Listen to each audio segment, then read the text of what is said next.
ಈ ಕೊಲೆ ಕೇಸಲ್ಲಿ ಚಾರ್ಜ್ ಶೀಟ್ ಸಲ್ಲಿಕೆ ಆಗಿದೆ. ಚಾರ್ಜ್ ಶೀಟ್ ಸಲ್ಲಿಕೆ ಆಗಿದೆ, ಇನ್ನೂ ನೋಡಿಲ್ಲ, ನಾವು ನೋಡಬೇಕು. ನೋಡಿ ತಿರ್ಗಾ ನೆಕ್ಸ್ಟ್ ಡೇಟ್ 4th ಹೋಗಿದೆ. ಸಾರಿ, ಇದು ಯಾವತ್ತು ಹೋಗಿರೋದು 12/9 ಹೋಗಿದೆ. ಮಿಕ್ಕಿದ್ 1 to 16 ಎಕ್ಸಿಬಿಟ್ಸ್ ಏನೋ ಇದೆ, CD ಪೆನ್ ಡ್ರೈವ್ ಎಲ್ಲ. ಅದು ನೋಡ್ಬೇಕು ಏನಾಗ್ತಾರೆ ಅಂತ.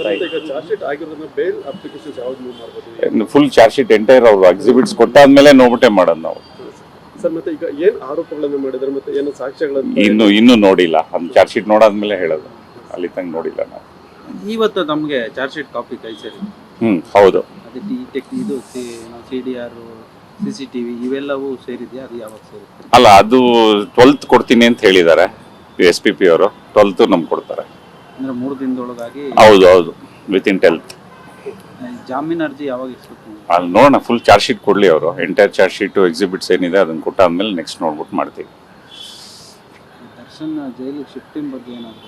ಇಲ್ಲ, ಅದ್ರದ್ ಬಗ್ಗೆ ಇನ್ನೂ ಏನು ಇದು ಮಾಡ್ತಾ ಇಲ್ಲ ನಾವು. ಫಸ್ಟ್ ಚಾರ್ಜ್ ಶೀಟ್ ಕೊಡ್ಲಿ, ಆಮೇಲೆ ಮಿಕ್ಕಿದ್ದೆಲ್ಲ.